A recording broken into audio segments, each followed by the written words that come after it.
Right before Thanksgiving, we did a video on Jollywood Night. The reviews were not great, and maybe we had a little too much fun doing our coverage. Since then, we've come in contact with someone who was actually at the event, and we think it's a good thing to always get the perspective of someone who was there if we can. It looks like Disney might be taking feedback and improving Jollywood Nights. Let's talk about that here on That Park Place.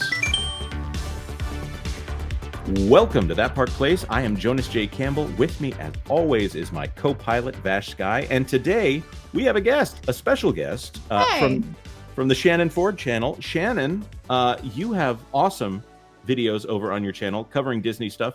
I like you especially because you don't seem to be in that I'm a Disney vlogger space. You seem to be in that space where you are I'm a parent. Yes, forgive me, everyone else who might sound judged by this. You're a normal person going to Disney. Yes. I always say I'm not a Disney vlogger. I am, of someone who vlogs my Disney vacations. Yes. Is what I would say. I love that perspective. Yeah, our vlogs, they don't get as many hits, but they're a realistic perspective. So that's what I say. And I think that's an important perspective to have in the space, because as we can see from some of the feedback that Disney got about Jollywood Nights, that maybe the influencers were getting a little too much special treatment there, and it might have created a divide between the kind of coverage you would get from an influencer as opposed to someone that was just going to spending their own money and going with their family. And not the typical Disney vloggers that you see. They were not the ones. It was the ones that weren't necessarily known to like a Disney vlogger viewer. Mm-hmm.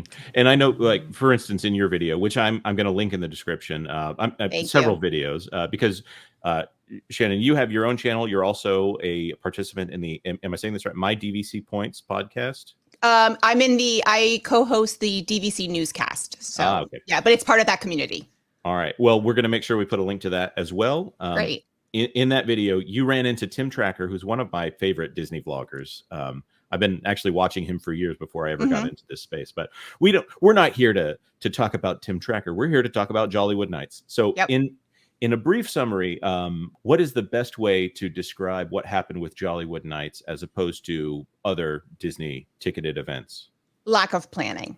I think just lack of planning, not knowing their Disney audience. I've attended one other Halloween party, which was the first one. And that was in 2018. And I remember thinking, never doing the first party again, because they had a media night, which I knew I didn't have a channel at that point. And there was just, the crowd was a lot larger. And my guess and my assumption, no proof in this, is that they invite media and they comp a lot of tickets, but they don't factor that into the capacity. That's my personal assumption, but I've had other people say that they agree with that, who have attended, 2 nights in the same year. They've agreed with that. So I think they really expected people to go and ride rides, and offering all these brand new things and thinking people were actually going to ride rides, taking that into the thought for the capacity, and then no one was riding attractions. So everything else was just overwhelmed. That's fascinating. So Vash, you've got a lot of experience in theme parks, and you know some people in operations. I think, I don't want to out anybody here, but no, I think that's exactly correct. Right, when you are managing the capacity for a park event, right, you're taking the attractions into account, and maybe you might be overestimating how many guests will actually be on park attractions, and that ratio between park attractions and your new entertainment offerings, which a lot of people were getting to. Shannon, do you feel that maybe Disney priced it a little bit too high out the gate for what they had there, at least an opening night? For what they had, yes. I think we'll talk about what it's become, and then also everything. Hollywood Studios, I was about to call it MGM. That's how old I am. I love it. That it's not a park that flows well, right? Magic Kingdom, flows. There's a lot of ins and outs. There's a lot of dead ends at Hollywood Studios, and everything was at the front. So there was nothing back towards Toy Story. There was nothing in Galaxy's Edge. They have added a couple photo stops at Galaxy's Edge now. I personally think put 2 stormtroopers with a Santa hat for a picture stop, everybody would go there. I would go there. That. But they won't for whatever reason, but they have added the photo stop with the lightsabers. which is great. I mean, if we ever go back, we would do that. Toy Story. I mean, I heard Frozone and Edna Mode were empty because no one knew we knew they were back there, but you just couldn't get back there because you were in line for everything else. Right. Yeah. So there was that flow. Yeah, there is that issue with MGM that it was originally designed as a half-day park. And if we want to say when they became Hollywood Studios, obviously somewhere before that, they added in Sunset Boulevard, which is a dead end. Yeah. Which is a perfect thing to say about Tower of Terror, right? That belongs at a dead end, doesn't it? Yeah. Yeah. And Pixar Place, that's had a bit of an identity crisis over the years.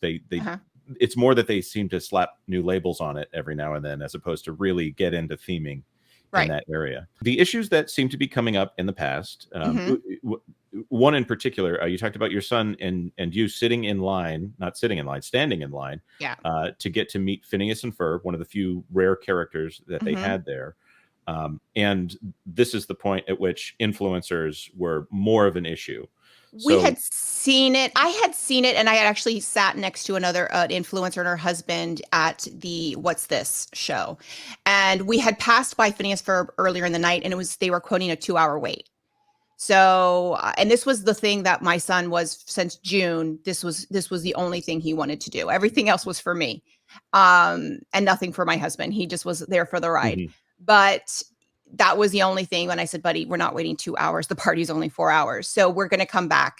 And we did other things. And when we came back, I had noticed it when I was in line at the Tip Top Lounge or whatever it was for like 20, 30 minutes for a very watered down drink, that I saw people being led to the front, but I really couldn't see who they were, so I kind of saw it, but I didn't really think much of it. And then looking back on it, I kind of pieced it together. So we were in line. You could tell in Florida when it's going to rain. So we're in line. They quoted it was going to be a 45-minute wait. We were like, okay, it was 11:10 at that point. Or no, they quoted it was going to be about a half an hour wait, but they also said it could be that the rain could come. And it was like, okay, if the rain comes, the characters are going to go. I asked my son, he's like, no, I want to see them. So we're in line and I noticed it wasn't moving. About 10 minutes, I looked and I'm just kind of watching. And about 2 minutes later, I see what I call as a Disney handler. It wasn't I wouldn't say it was a cast member. It wasn't someone in costume. It was someone dressed in holiday gear with a Disney name tag. Take an influencer, cut in line, and let that influencer create content. And it wasn't just like a quick pass photo. They were there with their phone creating content and took about 3 or 4 minutes. That was actually 2 girls. And then I watched, and then another one came a few minutes later, and then a third one came. And that third one took a good 5 minutes. And the third one was the one that I actually got on film. I was pretty far away. I didn't want to zoom in because I didn't necessarily want to call them out because I don't blame them. Right, because the influencers are basically they're doing their job. They're there to work for Disney. I mean, they're working for free, but they're working for free content. And so I don't blame them, and I didn't want anybody to call them out, but I did want to get it on film. Right, so, and they're invited to be there. They're working while they're at the event, and they are, of course, in the same Disney way. They're supposed to be smiling and doing all these fun things and showing everybody what a great time they're having. But it probably speaks to that idea that they didn't account for how many people that they might be antagonizing.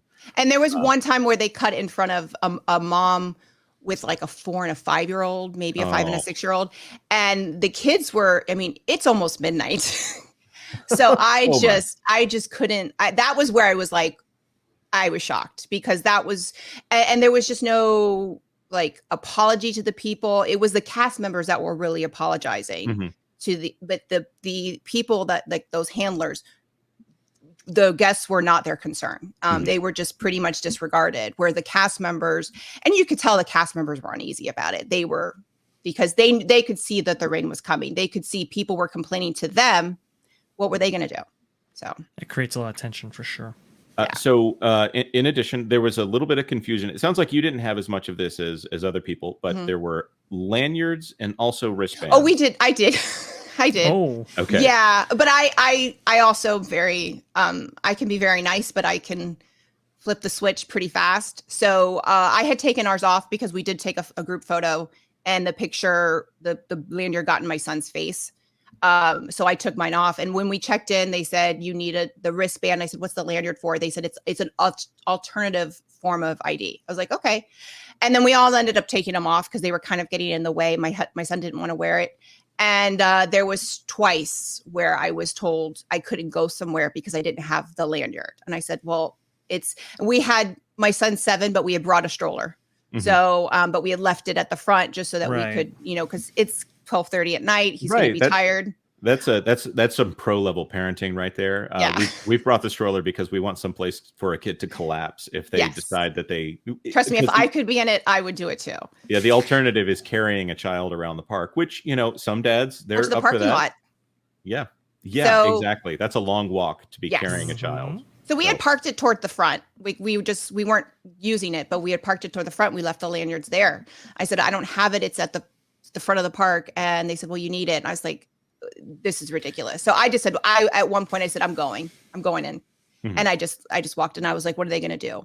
And that happened twice. The second person was just like, well, make sure you get it. But that was just the miscommunication where the people at the front said you didn't need it. It was just alternative. Whereas the people in the back where you were going said you needed both. Right. That's about the nicest way that a cast member could say, you're not listening to me. Yeah. And you were in the right there. So the only other thing I want to bring up, because again, we're about to switch to the more positive aspects of this. I want to make sure we cover it before we talk about what they fixed. Were you able to get into the Brown Derby? Was that anything that that was never an option for us. I had done a preview video before we went of all the things I was excited for. And that was the one thing that I said I was probably going to skip because I thought it was going to take too much time. Yeah, it's 90 minutes to eat usually. Mm-hmm. And I have a 7, almost 8-year-old, getting him to sit anywhere. Now I was starving. So I never did get to eat, but that was never an option. And when we passed by, we actually were walking before the party started, we were walking to Mickey and Minnie's Runaway Railway. And my son needed to go to the bathroom. And we had to manage that crowd because we went to use the bathroom at the Brown Derby. Mm-hmm. And it took us a good 3 minutes to just kind of manage and maneuver through that crowd. And everybody was like, where are you going? I'm like, we just need to pee. So the cast members were great. They let us right in, but it was pretty chaotic because everybody was there with their phone. And I was like, I don't know. I knew what they were doing, but I was like, this is crazy. It was pretty chaotic. Now, speaking of being on your phone, for this, they didn't use a phone map. They didn't use anything on the My Disney Experience app for the map. Instead, they had a physical map. Yes. And there were also issues there. Yes, you couldn't see it. Like the photo, it's dark. It's a dark park. There's not a lot of places where there was light. Sure. And I was trying to find out where the photo stops were because all the photos, we have Memory Maker, so the free photos, but I knew there were some special ones. And there was a camera, but it just had a camera. It didn't say what it was. And you couldn't, and then when you were looking in the park, you couldn't see where the cameras were. You were like, and I mean, I'm 47. I can barely see as it is. So especially at night, it's just difficult. So it was very difficult. And it wasn't clear. The photo stops, like the special magic shots that were there for this party that were really incredible. We did 2 of them, but we happened upon them because just by chance.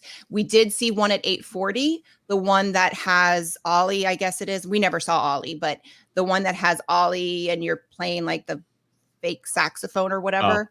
That one is the one. And at 8:40, it wasn't up. And they said it wasn't going to be up for another half an hour. That's a lot of things down on the first day here. So I will say, in watching your vlog, it looked like one of the cast members did a very good job of making do with what he had in making a moment for your son. And it's kind of DJ. A runway kind of thing. Yeah, and actually another cast members, I heard him talking about, like, if you think you're the best dressed, and another cast member saw my son had a little, newsboy hat. And he's like, hey, you should go do the runway. And she walked him over and my son is, a ham. And he went over there, but he was like, just pretend there's a red carpet. And there was no light. There was no red carpet. So, I mean, he was amazing, but I was just like, man, they really didn't give this guy a lot to work with. Like they could have just done a quick step and repeat, something to give this guy something to work with. I mean, he kept the energy up and was entertaining, but you also couldn't see him. Well, I appreciate the cast member, but yeah, it just doesn't sound like they set him up for success there. No. So before we get to, again, we're wanting to switch to the positives here in just a moment. Vash, do you have anything you want to throw in here? Shannon, do you have anything you want to throw in here before we switch over? Well, I was just going to ask Shannon here, your list of priorities for the night. You mentioned Phineas and Ferb for sure. Were there anything else that you were looking forward to that maybe you got to experience or maybe didn't get to experience for various reasons? We wanted to see your hierarchy there. A lot of the characters. I think we expected to see more characters. Okay. We did get to do a lot, and I think the Phineas and Ferb thing, if that hadn't happened the way it did, not because of the rain, because what happened is basically, if you haven't seen my vlog, the rain came, the characters left. So the characters were out in the open, in the elements. They left. And there was also even confusion with that, saying they're gone for the night. And then one cast member said, if it stops raining, they're going to come back. So we're all kind of like, are they coming back? Are they not? And it never stopped raining. So it was never an issue, but there was confusion there. But if those 3 influencers hadn't gotten in, we were second in line. And the person in front of us, they had a DAS, but they told me that they didn't have DAS access. So they were there, and she was struggling with her son, and there was no DAS, but they were letting these influencers there. So let me just ask, what is a DAS? So DAS is the disability access. Access. Okay. Yes. Yeah. Okay. So I'm familiar with that. I just didn't know that name. And they do have it for some characters at the parties. Not all of them, but they do have it for some. And there's a lot of things on the app. But it was not available, which is fine. I think she was understanding of that because it was a party, but then to see other people getting, preferential treatment. Well, so yeah. The issue that comes with that is if everybody's kind of swarming around these special events that maybe don't have disability access service, with them, that makes it even harder for those guests. So again, you want to spread your people out, like you were saying before. Absolutely. So, but yeah, we were second in line, so we would have seen them before the rain. Because I was looking at my app, like, when is the rain coming? Gauge that the line was about a half an hour, because I knew what it looked like when it was 2 hours, and it was a lot shorter. And I go to Disney enough, you can gauge a line. We weren't, there wasn't that many people. And yes, people were taking their time, rightfully so, because they had been waiting. But I could gauge, but those 3 influencers took so much time that the rain came before we made it to the front. All right. Now that we've got all that out of the way, we wanted to make sure everybody had the context, because not everyone is following the situation as closely as we were. I want to go over to WDWNT. They have a lot of great coverage of Disney events. In fact, they are in the influencer space, but I know for a fact that they pay for everything they do. So they're a good judge of whether or not these things are up to the quality that we expect from Disney.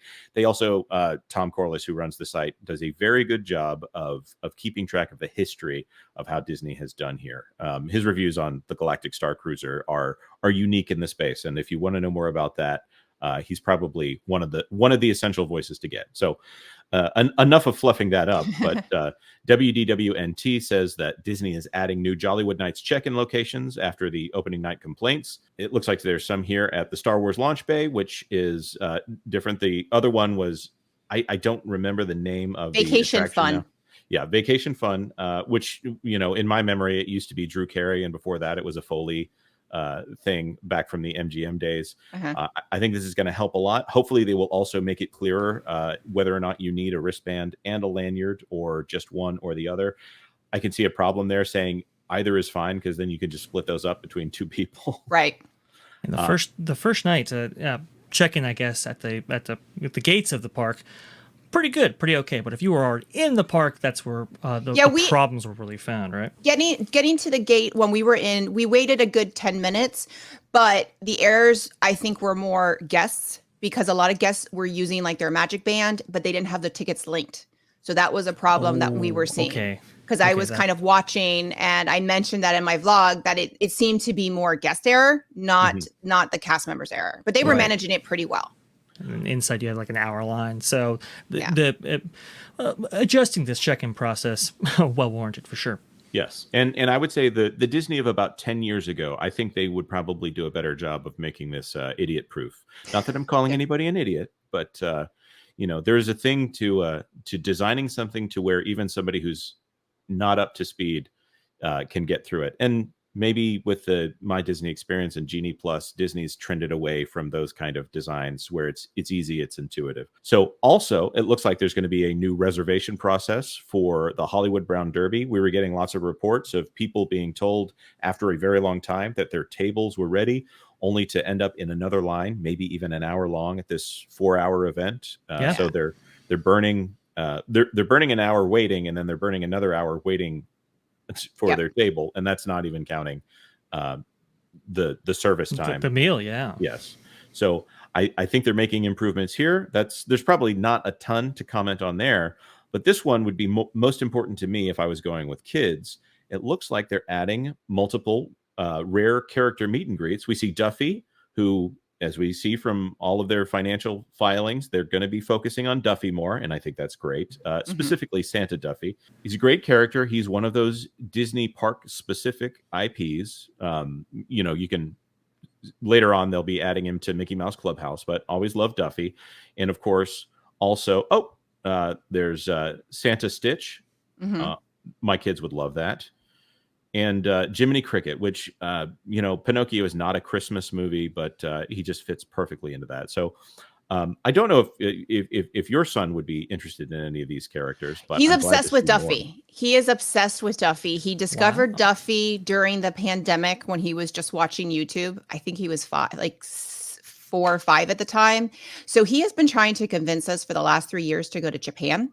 Oh, yeah. So he brings it up. He did watch a video and he said, "Mom, did you see that Duffy is now at Jollywood Nights?" And I said, "Yes, I did." He goes, "We need to go back." Oh, that's great. So yeah. So he is he's still sad about Phineas and Ferb. We'll talk about that at the end, but he really is upset that Duffy wasn't there that night too. So your son's got good taste there.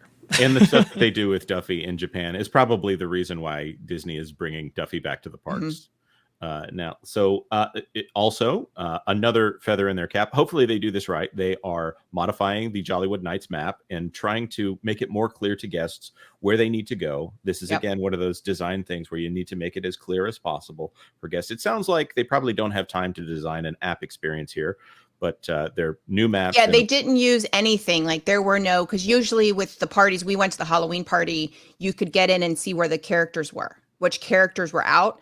So I went in the app at 8:30 expecting to, and it was just basically the park's closed. That's what it seemed like. So there was nothing from the Jollywood Nights in the app at all, which was surprising. Yeah, that is. Yeah. Well, they are charging essentially the price of admission.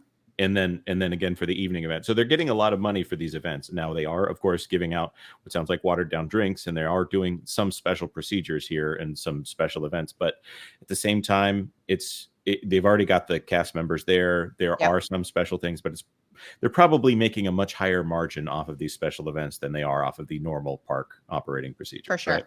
For sure. Absolutely.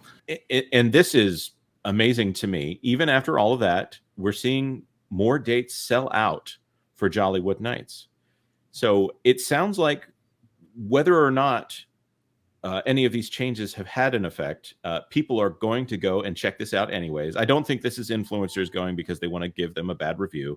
Right. Generally speaking, when people pay this much money, they are expecting a good time. They're expecting that white glove treatment, which we don't hear that phrase so much like we used to. But Shannon, yeah. I'm not so sure they're selling out. And this is we do know that December, all the Saturday nights sold out. The 11th and 18th of November and the 16th of December. Those did truly sell out. However, as I mentioned, I am considering actually taking my son back. Not my husband. He wouldn't be able to go, but we live about 3.5 hours away. But my son has mentioned several times that he's still upset about Phineas and Ferb. So as a parent, I want to give my kid the world. So I'm trying to make it work to get back. I'm trying to figure out a way to get back. So I've been looking at the dates, looking at pricing and everything. Went on the other day and I saw I wasn't logged in. All the dates were sold out. Okay. So this is all the prices. Obviously I did 1 adult, 1 child. Every date sold out except the 18th and 19th. So then I went over to annual pass holders. Same thing. Everything sold out. Then I logged in and I'm a DVC member. And all of them are available and they're $10 cheaper. So I don't know what was going on. And then yesterday it was the same. Last night, all of them were available again. So I don't know what's going on. But I don't necessarily think they're sold out yet, or maybe they are. I don't know. I don't know. It's very odd. It was very, very odd. I even asked, I know Len Testa from Turning Plans, and I said, have you ever seen this before? And he said, no, I've never seen this before. This doesn't, it would make more sense if the discounted prices were sold out, but the regular prices were not. So if people, have an annual pass or a magic key at Disneyland, kind of know the buckets, right? Right. Maybe the day that you want isn't necessarily available for your bucket, but it's available for another bucket, being daily tickets or annual passes / magic keys, right? It looks like they're doing a little bit of that finagling here, maybe to increase demand for this event, after the bad press that the first event got. It's interesting because... Oh, go ahead. Yeah, please. I was just going to say, because I almost was like, well, I need to buy my tickets right away now because those are the only 2 dates left. So I actually almost did that because I still haven't figured out if I'm going to be able to do it. Mm-hmm. And then when I logged in, I was like, oh, wait a second. They're not all sold out. So yeah, it did create that urgency to me to do that. Right. So, I'm very encouraged by the fact that they're kind of adjusting this night, because they got so much bad press off that first night. I mean, I was hearing stories that people were going to guest relations and getting their tickets refunded just right on the spot, no questions asked, kind of thing, because they were getting so many of them. It was the line. We left after we did wait for the fireworks. We did watch the fireworks. We left, and a lot of people were like, "Well, why didn't you go to guest relations?" I was like, the line was way too long, and there's 2, right? There's one outside and there's one inside. They were both really long. Wow. And it was pouring rain, but at that point I just wanted to go, to leave. Yeah. We've gotten some indications from people at Disney that maybe the Walt Disney Company is paying attention to some of the things that we talk about. I think they would be very interested in hearing a positive review of Jollywood Nights and the improvements that they're making. If they're listening right now, Shannon, what would you say about what did happen and what sounds like they're improving here, and what you're considering as you go again? So I will say the shows I thought were great. Jollywood, Disney Hollywood, Holidays in Hollywood, I did think it was a little long. It did drag. It's more for an older crowd. My son enjoyed it. I enjoyed it. I didn't think it was a lot of people, but I know a lot of people loved it. My husband was in hell, but he just doesn't like stage shows. So he just went for us, but my son enjoyed it. He really loved Mickey and Minnie. I did think it had a lot of, couple drag parts, but the What's This was, I thought, phenomenal. And I don't even like the movie. I mean, I don't hate the movie. It's just not a movie that I watch.